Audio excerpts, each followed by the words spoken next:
Extreme sports are all about chasing thrills, defying gravity, and laughing in the face of danger until danger laughs back. Today, we're diving into the heart-pounding, jaw-dropping, and occasionally face-palming tales of adrenaline junkies who took go big or go home a little too far and didn't make it home. Buckle up. This ride gets dark fast.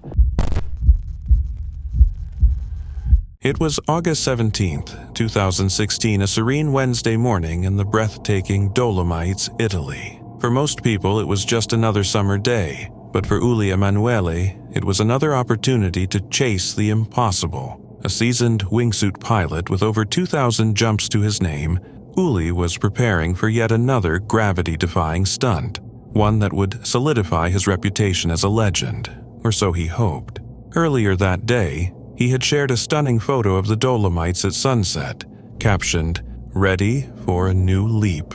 But even with all the confidence in the world, no one could foresee what was coming. Uli was no ordinary adrenaline junkie. Born in Italy, he grew up surrounded by mountains, and his love for flight came naturally. But this wasn't just a hobby, it was an obsession. Known for his meticulous preparation, Uli approached each jump with the precision of a surgeon. "People think this is about danger," he once said, "but they don't understand how technical this sport really is," and technical it was. In 2015, he achieved one of the most daring feats in wingsuit history, flying through a rock slit just 8.5 feet wide. Imagine threading a needle at 120 miles per hour. That jump earned him worldwide fame and a reputation as one of the sport's brightest stars. But Uli didn't stop there. He zoomed through fire rings, performed jaw-dropping aerial maneuvers, and inspired countless others to push their limits. His every flight seemed to whisper, "What if?" Yet, with every triumph came the looming shadow of risk. Uli knew this all too well. Despite his unparalleled skill and preparation, the mountains are unforgiving, and on that fateful Wednesday, they proved it. Filming a new stunt for GoPro high above the Dolomites, Uli took off into the crisp alpine air, his wingsuit gliding like a bird. But something went wrong, terribly wrong. Mid-flight, he lost control and crashed into the jagged rocks below. The exact details of the accident remain unclear, but the result was devastating. At just 29 years old, Uli Emanuele was gone. The news sent shockwaves through the extreme sports community. Tributes poured in from around the globe. Friends, fans, and fellow athletes mourned the loss of not just an exceptional pilot, but a kind, humble, and inspiring soul. Eduardo Giglio, a close friend, wrote, "You were always so careful, like a surgeon performing an operation. Everything was planned, calculated. You've inspired so many people, Uli. Fly high, brother." Uli's legacy extends far beyond his daring stunts. He wasn't just about pushing physical limits, he challenged the way we think about fear, risk, and living boldly. "If I do something like that," he explained in an interview, "it's because I am 100% sure I can." Even his mother supported his passion, famously saying, "Better a son who jumps than one who sits at the bar, drinking and smoking. I know he's doing everything with his head." Uli Emanuele's story is one of passion, precision, and the unrelenting pursuit of greatness. He taught us that extraordinary lives are lived on the edge, where the impossible becomes reality. Though he is no longer with us, his daring spirit lives on, inspiring dreamers everywhere to leap boldly into the unknown, because life, after all, is for flying. It was December 2nd, 2005, a sunny Friday on the north shore of Oahu, Hawaii, a perfect day for surfers to chase the ocean's glory. Among the crowd was 25-year-old Malik Joyeux, a Tahitian big-wave surfer known for his unmatched courage and magnetic charm. Born and raised in Moorea, French Polynesia, Malik started surfing at 8 and quickly rose to prominence, conquering some of the most challenging waves in the world. Nicknamed the Petit Prince of surfing, he had etched his name into history with feats like his 2003 XXL Tube of the Year award for a colossal barrel at Tihupo'o. Malik was more than just a surfer. He was a symbol of Tahitian pride, an anti-drug advocate, and a friend to all who met him. That morning, the conditions at Pipeline were picture perfect, with 6 to 8 foot waves rolling in under light winds. The best surfers in the world were out, including Malik, whose confidence in heavy surf was unmatched. Around 10:30 a.m., Malik paddled into what seemed like a manageable 8-foot wave. He positioned himself deep, dropped into the wave, and attempted to sneak under its pitching lip. But the ocean had other plans. The wave's heavy lip crashed down on him with immense force, sending him into the shallow reef below. The impact was devastating, splintering his surfboard in two and dragging him underwater. As the seconds turned into minutes, panic spread among the surfers and photographers nearby. Malik didn't resurface. Witnesses recalled the chaos that followed. Surfers paddling frantically, forming a line to search the reef and yelling for help. We all started looking for any sign of color underwater, photographer Russ Hennings recounted. 2 larger waves swept through, further complicating the search. Finally, after 7 to 8 agonizing minutes, Malik's body was discovered about 100 yards from Pipeline near Ihukai Beach Park. Surfers worked together to lift his lifeless body onto a longboard and bring him to shore. They attempted CPR as they navigated the surf, but it was nearly impossible on such an unstable surface. On shore, lifeguards and paramedics took over, performing CPR for 15 minutes and deploying a defibrillator twice, but it was too late. Malik was pronounced dead at Kahuku Hospital shortly after. The loss sent shockwaves through the global surfing community. Pipeline, known for its beauty and danger, had claimed another life. Mark Cunningham, a veteran North Shore lifeguard, said solemnly, "At Pipeline, it can happen to anyone." Despite his expertise and fearlessness, Malik became a tragic reminder of the ocean's unforgiving nature. Malik wasn't just a champion in the water, he was beloved on land. Known for his generosity and infectious stoke, he was an ambassador for Tahitian surfing and a relentless advocate for the No Ice in Paradise anti-drug campaign. Greg Long, a fellow big wave surfer, said, "He was the nicest guy. All you had to do was meet him once, and you knew he was your friend anywhere in the world." On that same day, surfers gathered on the beach for an impromptu memorial, sharing stories of Malik's kindness, bravery, and the joy he brought to others. His death reminds us of the fine line between passion and peril, urging us to respect the forces of nature while cherishing every moment of the ride.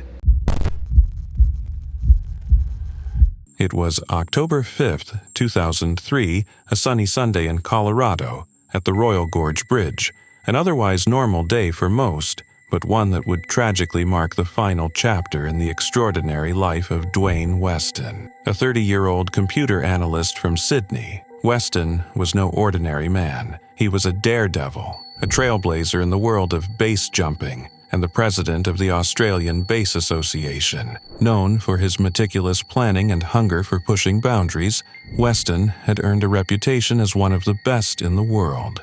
Dwayne was the kind of guy who could make gravity itself feel like it was slacking. A perfectionist in a wingsuit, he didn't just leap from buildings, cliffs, and antennas. He performed aerial gymnastics, turning skydiving into a form of art. He had over 1,200 base jumps under his belt, with feats that included leaping from the Petronas Twin Towers. Dwayne wasn't just chasing thrills, he was redefining the limits of human potential. But even he admitted that living on the edge left no room for error. "I've used technology and training not for safety margins, but simply to survive at the very edge," he once wrote. On that fateful Sunday, Dwayne prepared for one of his most daring stunts during the Go Fast Games, an extreme sports festival. The plan was audacious. He and fellow jumper Jeb Corliss would jump from a plane and perform a synchronized flight around the 316-meter-high Royal Gorge Bridge.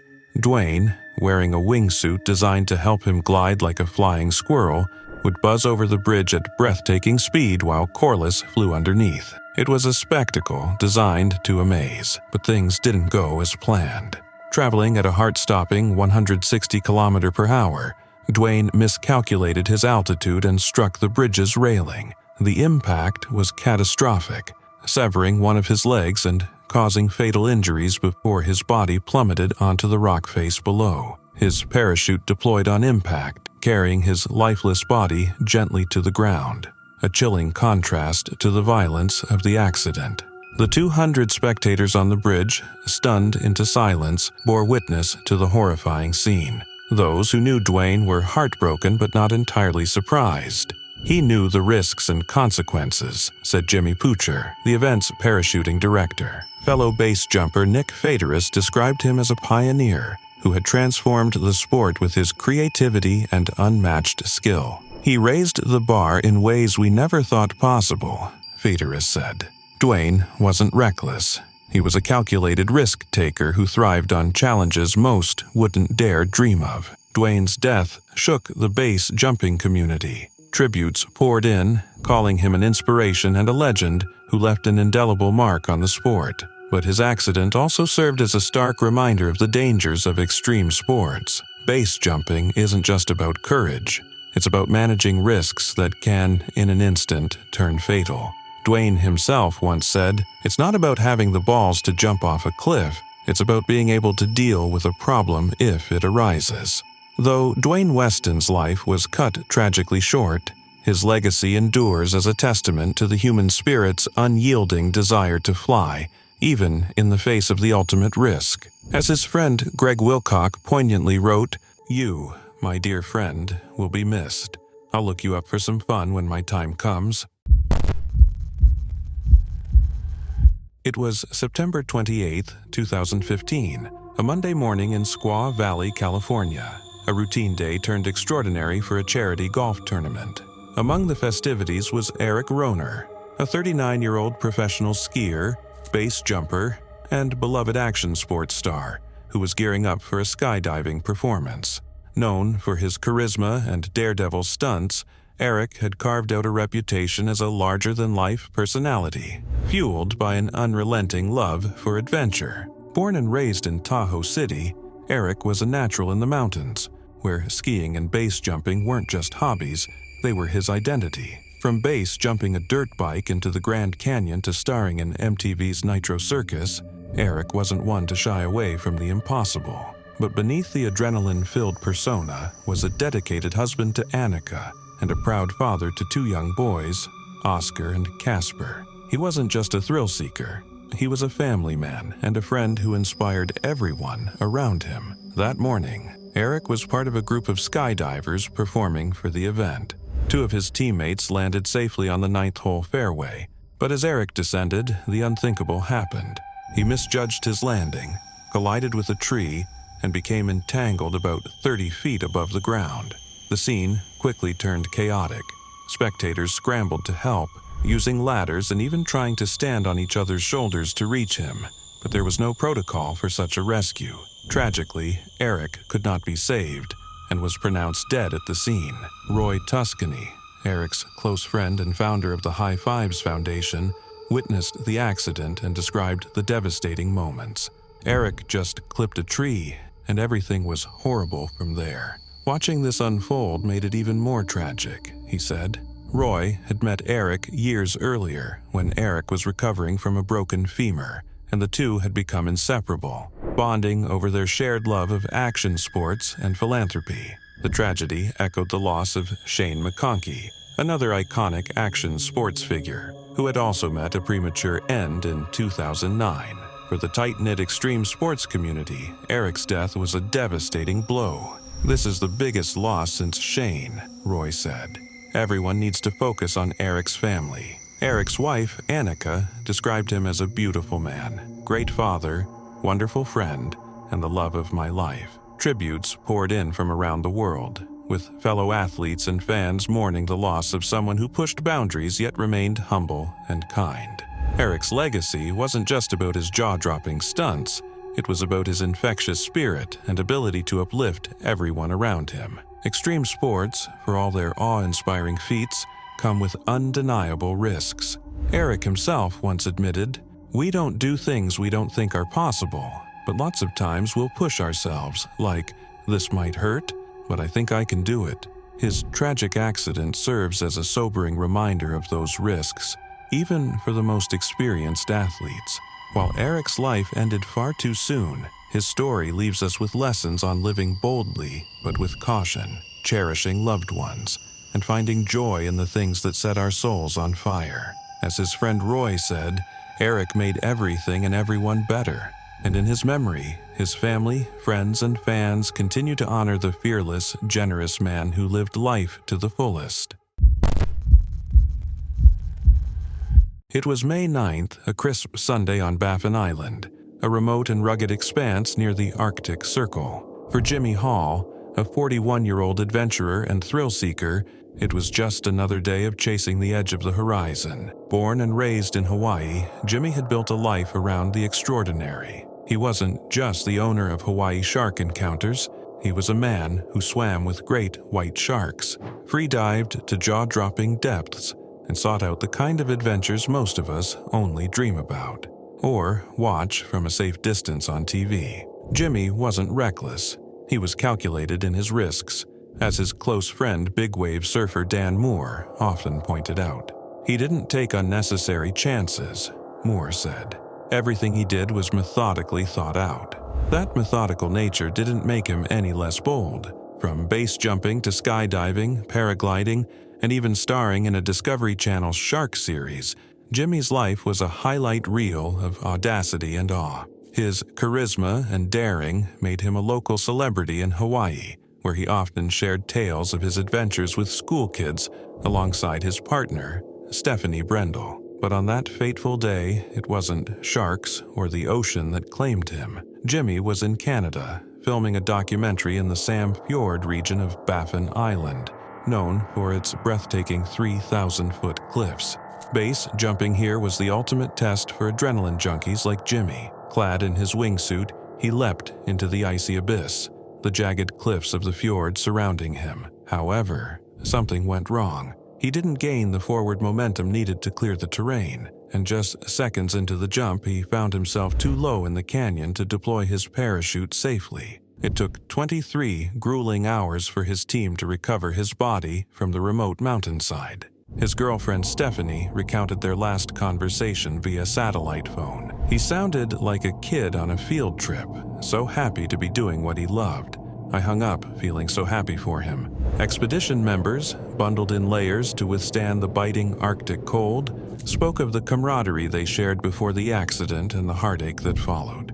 "We were all immediately overcome with sadness," one teammate said. Jimmy's death was a shock to those who knew him. "He loved life to the fullest," said Moore. "He will be missed by so many people." His agent, Micah Johnson, reflected on the irony of the moment.